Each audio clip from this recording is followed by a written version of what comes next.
hukuman 18 bulan penjara berkekuatan hukum tetap. Kita bahas bersama dengan Roni Talapesi, pengacara Eliezer, dan Kapus Penkum Kejaksaan Agung Ketut Sumedana. Selamat petang, Bapak-bapak.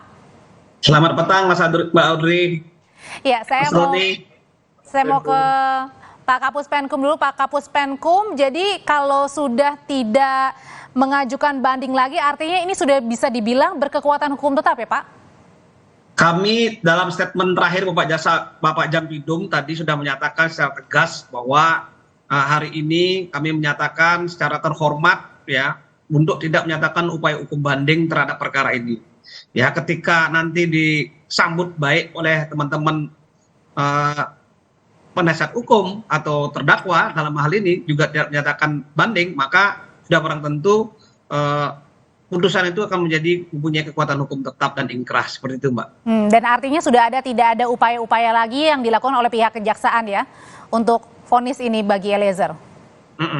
Sudah nggak ada lagi ya, berbagai pertimbangan yang memang tadi disampaikan oleh Pak Jampidum ya, salah satunya yaitu adanya alasan atau pemaaf dari keluarga korban ya. Yang kedua, kita menyadari bahwa perkembangan hukum ini harus kita mengakomodir, yaitu hukum yang hidup dalam masyarakat. Bagaimana antusias masyarakat terhadap menyambut putusan Eliezer itu menjadi satu bahan pertimbangan. Dan kemudian juga yang paling terpenting, sejak awal terdakwa Eliezer ini sudah kooperatif, komunikatif dalam berupaya bersama-sama mengungkap perkara ini di persidangan. Seperti itu, Mbak. Oke, saya ke Bang Roni. Bang Roni, ini ada di rutan Bareskrim ya, Bang?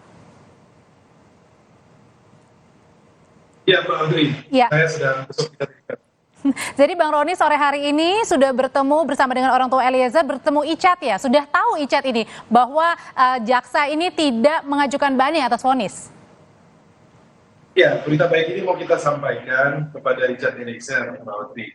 Cuma memang kita sedang mengantri ya.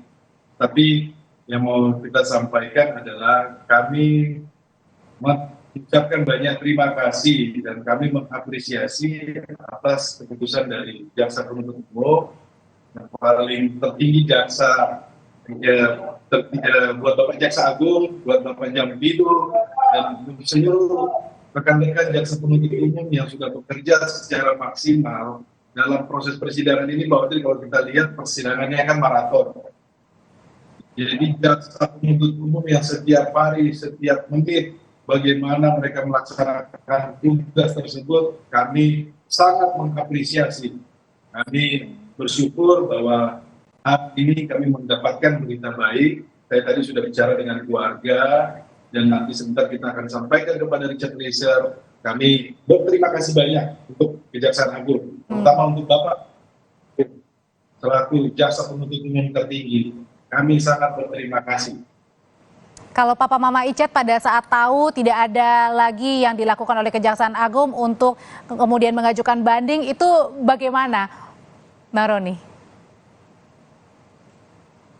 Tadi Ibu Mamanya Icat sudah sampaikan, tolong sampaikan kepada Bapak Jaksa Agung bahwa dari keluarga bersyukur sekali bahwa Kejaksaan dalam hal ini memberikan keadilan untuk anaknya dengan tidak mengajukan banding. Kami menghormati semua proses yang sudah berjalan, bahwa dari keluarga juga pun sudah menerima atas keputusan dari vonis dan majelis hakim. Dan hari ini merupakan mukjizat, berkah buat keluarga, berkah buat kami tim penasihat hukum, berkah untuk masyarakat luas bahwa Bapak Jaksa Agung melalui Bapak Jampidum, dan terima kasih juga Pak Kapus Penkum yang hari ini sudah menyampaikan berita sukacita, berita baik, bahwa ini adalah berita yang sangat menggembirakan, sangat baik buat kami. Dan kalau kita lihat juga semua publik juga menantikan berita ini. Kami sangat berterima kasih, kami mengapresiasi bahwa Kejaksaan dapat menghadirkan keadilan substantif untuk Richard Eliezer dan terutama juga untuk masyarakat luas. Oke, Pak Ketut, sebenarnya kan ini jaksa dari Kejaksaan Agung kan punya waktu 7 hari ya Pak ya. Tapi kemudian 1 hari berselang setelah vonis langsung saja sudah diputuskan tidak akan mengajukan banding. Padahal kan masih punya waktu selama 7 hari untuk pikir-pikir. Begini, waktu 7 hari itu kan selang waktu untuk mengajukan atau memberikan pendapat kepada majelis hakim ya. Tapi kalau waktunya cepat, kenapa kita harus perlambat? kan itu. Itu yang kita lakukan. Yang kedua, antusiasme masyarakat, aspirasi masyarakat yang berkembang, jangan sampai terus bertembang-tembang kan menjadi opini yang justru akan negatif di institusi kami. Kami kepingin dengan adanya penegakan hukum yang sudah berjalan begitu terbuka, transparan, kita susah payah menghargai jerih payahnya para jaksa, para penasihat hukum, bahan majelis hakim ya, ini cepat mendapatkan keputusan dari kami. Nah, kalau kita sudah memberikan keputusan yang cepat dan memang masyarakat juga mengakomodir, masyarakat menyambut dengan baik, kenapa tidak kita harus diberikan berlama-lama? Kami tidak ingin yang ini berlama-lama. Oke, Pak Ketut, mekanismenya seperti apa sih ketika misalnya tidak mengajukan banding? Apakah harus tetap melapor kepada majelis hakim, memberikan surat? Begini, kalau mekanisme yang sebenarnya kita dengan tidak bersurat aja, dengan membiarkan saya waktu 7 hari dengan sendirinya itu menjadi ingkrah, ya, tidak akan menyampaikan aja, tidak harus gitu. Tetapi kalau kita juga memberikan surat itu lebih bagus, bahwa kita tidak melakukan upaya banding dengan kepada majelis hakim, dengan penasihat hukum. Jadi penasihat hukum juga akan menyampaikan apakah beliau juga akan menyampaikan hal sama dengan kita, sehingga putusan kedepannya akan menjadi ingkrah seperti itu. Pak Ketut, tapi kan yang menjadi tanda tanya ya, ini keputusannya atau ada gap yang sangat besar ya antara tuntutan dengan vonis yang begitu jauh lebih kecil ya daripada tuntutan dari jaksa begitu. Sebenarnya kan jaksa ini bisa berpeluang untuk mengajukan banding. Apa yang paling mendasar, yang paling besar alasannya, Pak Ketut? Begini. Memang pada proses atau pada pengalaman kita ya, biasanya kalau tuntutan terlalu rendah kita mungkin menganggap bahwa suatu putusan itu tidak adil. Tetapi keadilan ini sekarang adanya di masyarakat. Jadi apa yang disebut dengan Pak Jaksa Jampidum tadi itu, kita lebih menghargai keadilan substansif yang berkembang di masyarakat. Itu merupakan satu aspirasi yang harus kita hargai.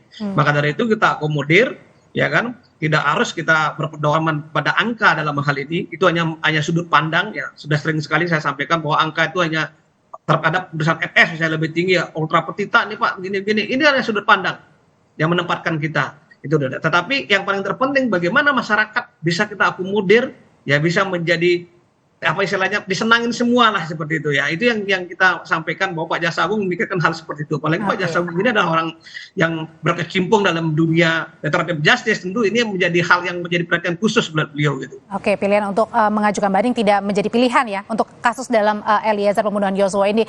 Bang Roni, ini kan sudah bersiap, bentar lagi akan masuk bertemu dengan Icat. Ada nggak sih permintaan khusus dari Icat misalnya, mah bawain masakan Manado misalnya?